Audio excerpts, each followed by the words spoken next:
നമ്മുടെ അല്പനേരത്തെ ധ്യാനത്തിനായി വിശുദ്ധ ലൂക്കോസ് എഴുതിയ സുവിശേഷം 18-ാം അധ്യായം 9 മുതൽ 14 വരെയുള്ള വാക്യങ്ങൾ.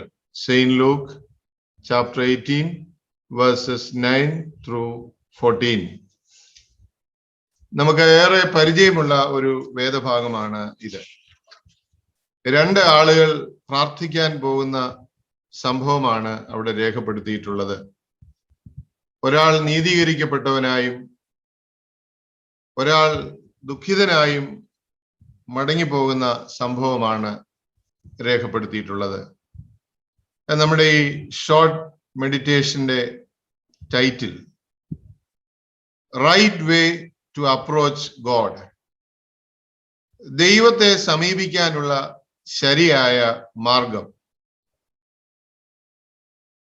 A businessman who needed millions of dollars to clinch an important deal went to church to pray for the money. By chance, he knelt next to a man who was praying for $100 to pay an urgent debt. The businessman took out his wallet and pressed $100 into the other man's hand. Overjoyed, the man got up and left the church. The businessman then closed his eyes and prayed, "And now, Lord, please give me your undivided attention." ഒരു വലിയ ബിസിനസ്സുകാരൻ തനിക്ക് അനേക ലക്ഷം dollars ആവശ്യമുള്ള ഒരു സമയത്ത് അത് ലഭിക്കുന്നതിന് വേണ്ടി ദൈവാലയത്തിൽ പ്രാർത്ഥിക്കാൻ പോയി. അദ്ദേഹം പ്രാർത്ഥിക്കാൻ വേണ്ടി മുട്ടുകുത്തിയത് അത്യാവശ്യം ഒരു കടം വീട്ടാൻ $100 വേണ്ടി പ്രാർത്ഥിക്കാൻ വന്ന ഒരു മനുഷ്യന്റെ അടുത്താണ്. ഉടനെ കൂടുതൽ പണം ആവശ്യമുള്ള ഈ ബിസിനസ്സുകാരൻ തന്റെ പേഴ്സ് എടുത്ത് $100 ഈ മനുഷ്യന്റെ കയ്യിൽ വെച്ചു കൊടുത്തു. തന്റെ ആവശ്യം സാധിച്ച ഈ പാവം മനുഷ്യൻ വേഗം ദൈവത്തിന് നന്ദി പറഞ്ഞ് പള്ളി വിട്ട് പോയി. അപ്പോൾ ഈ ബിസിനസ്സുകാരൻ ദൈവത്തോട് പ്രാർത്ഥിക്കുകയാണ്, ദൈവമേ, ഇനിയും നിനക്ക് എന്റെ മാത്രം കാര്യം ശ്രദ്ധിച്ചാൽ മതിയല്ലോ. അവന്റെ കാര്യം ഞാൻ ശരിയാക്കി വിട്ടു. ഇനിയും എന്റെ മില്യൺസ് ഓഫ് ഡോളേഴ്സ് എനിക്ക് കിട്ടാനുള്ള കാര്യത്തിൽ നീ ശ്രദ്ധിച്ച് സഹായിക്കണം എന്ന് പ്രാർത്ഥിക്കുകയാണ്. Jesus always encourages his disciples to pray with a proper attitude. ഈ ബിസിനസ്മാനും ഈ പാവപ്പെട്ട മനുഷ്യനും പ്രാർത്ഥിക്കാനാണ് വന്നത്. എന്നാൽ രണ്ടുപേരുടെയും ആറ്റിറ്റ്യൂഡിൽ, അവരുടെ നിലപാടിൽ, താല്പര്യങ്ങളിൽ വ്യത്യാസമുണ്ട് എന്ന് നാം കണ്ടു. അതുപോലെ പലപ്പോഴും നാം പ്രാർത്ഥിക്കാൻ വരുമ്പോൾ നമുക്ക് നമ്മുടേതായ ചില താല്പര്യങ്ങളുണ്ട്.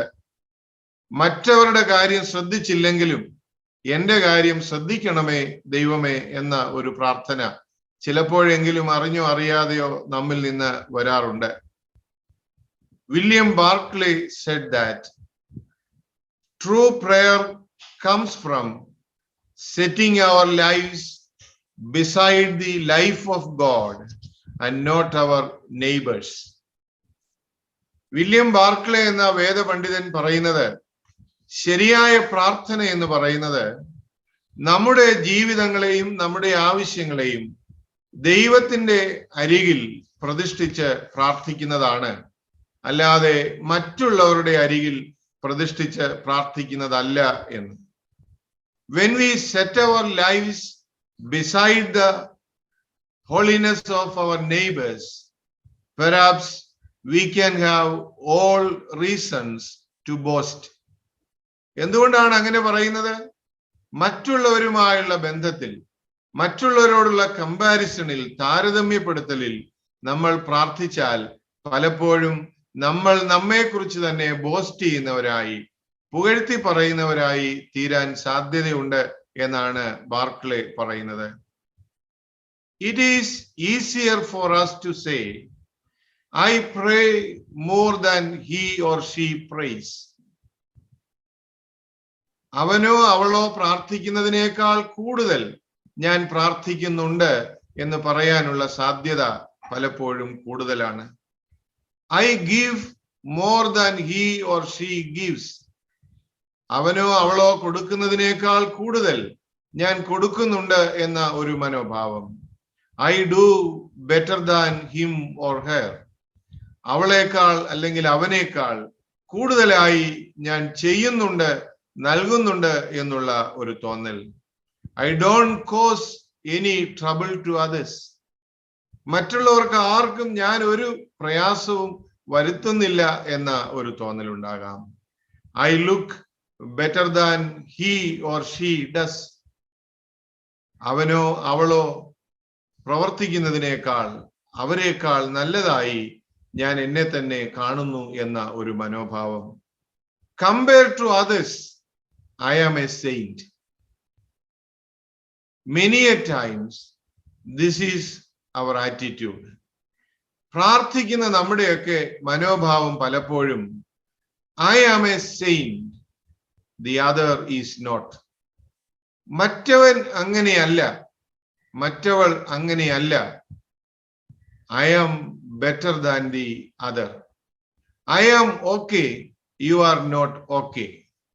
ഈ ഒരു മനോഭാവം പ്രാർത്ഥനയിൽ വന്നാൽ ആ പ്രാർത്ഥന ശരിയായ പ്രാർത്ഥനയല്ല എന്നാണ് കർത്താവ് നമ്മെ ഈ സംഭവത്തിലൂടെ പഠിപ്പിക്കുന്നത്. In other words, we take our pride from being better than others. മറ്റൊരു രീതിയിൽ പറഞ്ഞാൽ മറ്റുള്ളവരെക്കാൾ നല്ലവരാണ് നമ്മൾ എന്നുള്ള ഒരു തോന്നൽ, ഒരു നിഗളഭാവം നമ്മിൽ ഉണ്ടാകാനായിട്ട് സാധ്യതയുണ്ട്. But the question is not, am I as good as my neighbor? The question is, am I as good as God? ഞാൻ എന്റെ അയൽക്കാരനേക്കാൾ നല്ലവനാണോ എന്നല്ല, പിന്നെയോ ഞാൻ എൻ്റെ ദൈവത്തിന്റെ നീതിയുമായി തട്ടിച്ചു നോക്കുമ്പോൾ ഞാൻ കൊള്ളാകുന്നവനാണോ കൊള്ളാകുന്നവളാണോ എന്നുള്ളതാണ് പ്രധാനമായ സംഗതി. The question is not, am I as good as my neighbor? The question is, am I as good as my God? അപ്പോൾ നമ്മുടെ കമ്പാരിസൺ ഒരിക്കലും മറ്റുള്ളവരുമായി, നമ്മുടെ സഹവിശ്വാസികളുമായി, നമ്മുടെ അയൽക്കാരുമായി, നമ്മുടെ കൂടെയുള്ളവരുമായി ആയിരിക്കരുത്. ദൈവത്തിന്റെ നന്മയുമായി തട്ടിച്ചു നോക്കുമ്പോൾ നമ്മൾ എങ്ങനെയാണ് എന്നുള്ളതാണ് നമ്മൾ ചിന്തിക്കേണ്ടത്. When we set our lives beside the holiness of God, there is nothing that can boast of as we see our unworthiness. ദൈവത്തിന്റെ വിശുദ്ധിയുമായി തട്ടിച്ചു നോക്കുമ്പോൾ, താരതമ്യം ചെയ്യുമ്പോൾ, തുലനം ചെയ്യുമ്പോഴാണ് നമ്മുടെ അശുദ്ധിയുടെ വലിപ്പം നമുക്ക് കാണാനായിട്ട് സാധിക്കുന്നത്. We just have to admit that everything is God's gift. പ്രാർത്ഥിക്കുമ്പോൾ നാം അംഗീകരിക്കേണ്ട ഒന്നാമത്തെ കാര്യം, everything is from God only. Everything is A gift from God. ദൈവത്തിൽ നിന്നുള്ള ദാനമാണ് എൻ്റെ ജീവിതം മുഴുവൻ എന്ന് പ്രാർത്ഥിക്കുന്ന നമ്മൾ ചിന്തിക്കേണ്ടതാണ്. When we consider the story of the Pharisee and the tax collector, we realize that God gets the whole story of our life, not just the part of the story we make for prime time broadcast. ദൈവം നമ്മുടെ ജീവിതത്തെ നോക്കുമ്പോൾ ജീവിതത്തെ മുഴുവനായിട്ടാണ് ദൈവം നോക്കുന്നത്. അല്ലാതെ നമ്മൾ പ്രാർത്ഥനയാകുന്ന പ്രധാനപ്പെട്ട സമയത്ത് ബ്രോഡ്കാസ്റ്റ് ചെയ്യാൻ വേണ്ടി ഉണ്ടാക്കിയെടുക്കുന്ന ചില സെന്റൻസുകൾ അല്ല ദൈവം നോക്കുന്നത് എന്നുള്ളത് നാം എല്ലായ്പ്പോഴും ഓർക്കണം. In order to get God's attention, the Pharisee edited his track record. In order to get God's attention, the Pharisee in this story, in this parable, edited his track record. Edit ചെയ്യുക എന്ന് പറഞ്ഞാൽ അതിന്റെ മലയാള അർത്ഥം, ഒരു അർത്ഥം ഇങ്ങനെയാണ്: ആവശ്യമുള്ളപ്പോൾ ഉപയോഗിക്കാവുന്ന രീതിയിൽ ചിട്ടപ്പെടുത്തുക എന്നാണ് ഒരു അർത്ഥം. ആവശ്യമുള്ളപ്പോൾ ആവശ്യം പോലെ ഉപയോഗിക്കാവുന്ന രീതിയിൽ ചിട്ടപ്പെടുത്തുക. പലപ്പോഴും പ്രാർത്ഥനകൾ എഡിറ്റഡ് ആണ്. Our track records are edited when we come before God. ദൈവം മുൻപാകെ വരുമ്പോൾ നമ്മുടെ പഴയകാല ചരിത്രങ്ങളൊക്കെ, ട്രാക്ക് റെക്കോർഡ്സ് ഒക്കെ നാം എഡിറ്റ് ചെയ്ത് പരുവത്തിലാക്കിയാണ് കൊണ്ടുവരുന്നത് എന്നുള്ളത് ഒരു സത്യമാണ്. He said he has no greed. ഈ പരീശൻ പറയുകയാണ്, അവന് അത്യാഗ്രഹം ഒട്ടുമില്ല. നോ ഡിസോണസ്റ്റി, ഒരു അസത്യതയുമില്ല, സത്യസന്ധനാണ്. നോ അഡൽട്ടറി, ഞാൻ മറ്റ് അഡൽട്ടറി പോലെയുള്ള കുറ്റങ്ങളൊന്നും കമ്മിറ്റ് ചെയ്യുന്ന ആളല്ല എന്ന് പറയുകയാണ്. On the credit side he fast and tides. അവൻ എന്ത് ചെയ്യുന്നുണ്ട്? ഫാസ്റ്റ് ചെയ്യുന്നുണ്ട്, ഉപവസിക്കുന്നുണ്ട്, ദശാംശം കൊടുക്കുന്നുണ്ട്. But God here's his pride. എന്നാൽ ദൈവം കേട്ടത് അവന്റെ എഡിറ്റഡ് ട്രാക്ക് റെക്കോർഡ് അല്ല. പിന്നെ എന്താ കേട്ടത്? ദൈവം കേട്ടത് God hears his pride. അവന്റെ നിഗളഭാവമാണ് ദൈവം കാണുകയും കേൾക്കുകയും ചെയ്തത്. Lack of mercy and judgmental attitude.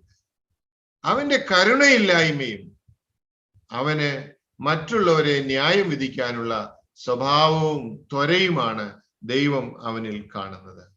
The edited version of the Pharisee prayer does not fool God. The edited version of the Pharisee prayer does not fool God. അവൻ edit ചെയ്തുകൊണ്ട് വന്ന പ്രാർത്ഥന, അവൻ ആവശ്യത്തിന് ഉപയോഗിക്കാൻ തക്കവണ്ണം ബ്രോഡ്കാസ്റ്റ് ചെയ്യാൻ വേണ്ടി കൊണ്ടുവന്ന വാക്കുകൾ ദൈവം മുഖവിലേക്ക് എടുത്തില്ല. അതുകൊണ്ട് വളരെ ശ്രദ്ധേയമായ ഒരു കാര്യമുണ്ട്. We cannot bluff God. We can bluff others easily, but we cannot bluff God.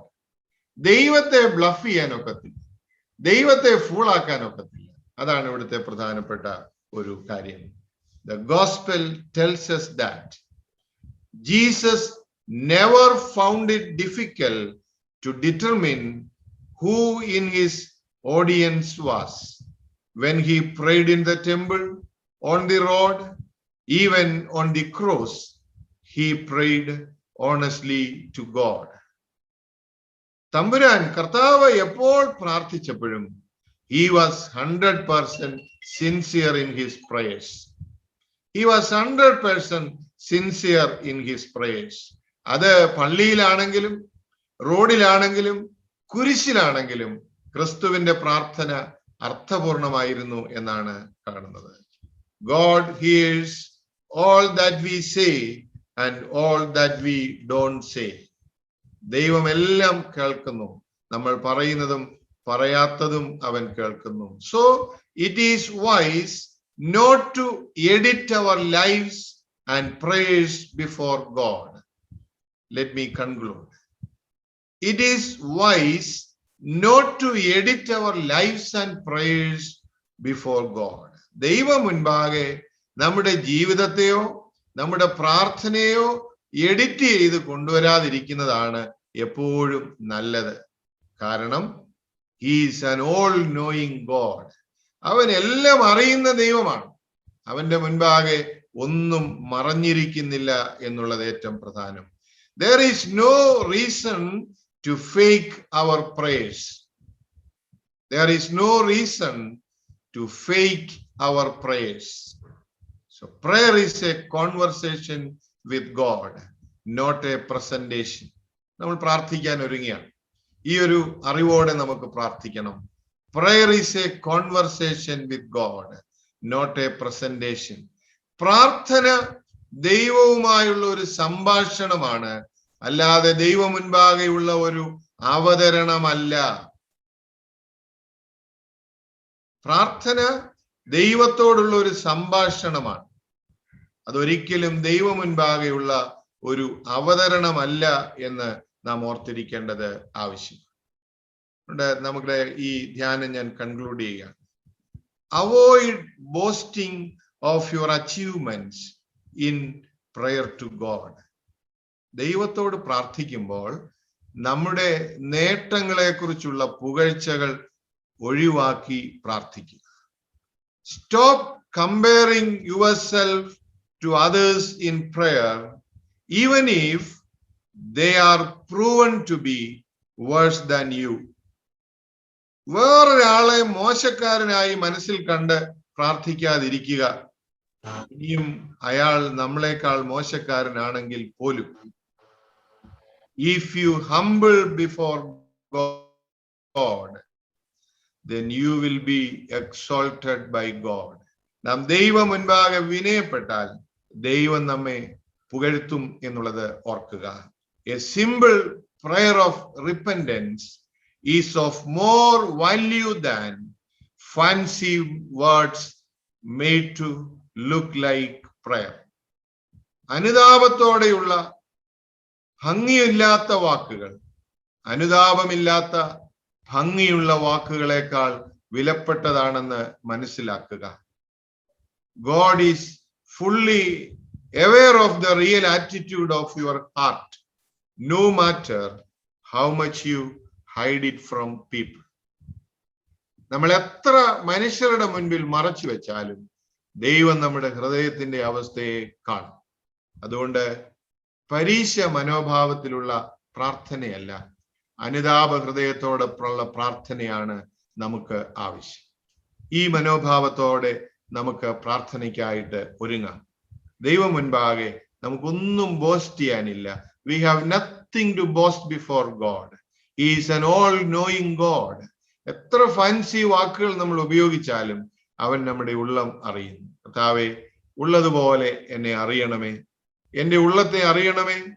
വ്യസനത്തിനുള്ള മാർഗം എന്നിൽ ഉണ്ടോ എന്ന് നോക്കി ശാശ്വത മാർഗത്തിൽ എന്നെ നടത്തണമേ എന്ന വിനയമുള്ള പ്രാർത്ഥനയോടെ നമുക്ക് എല്ലാവർക്കും പ്രാർത്ഥനയ്ക്കായിട്ട് ഒരുങ്ങാം. ദൈവത്തിന്റെ പരിശുദ്ധാത്മാവ് ഈ വചനങ്ങളാൽ നമ്മെ അനുഗ്രഹിക്കട്ടെ. ആമേൻ.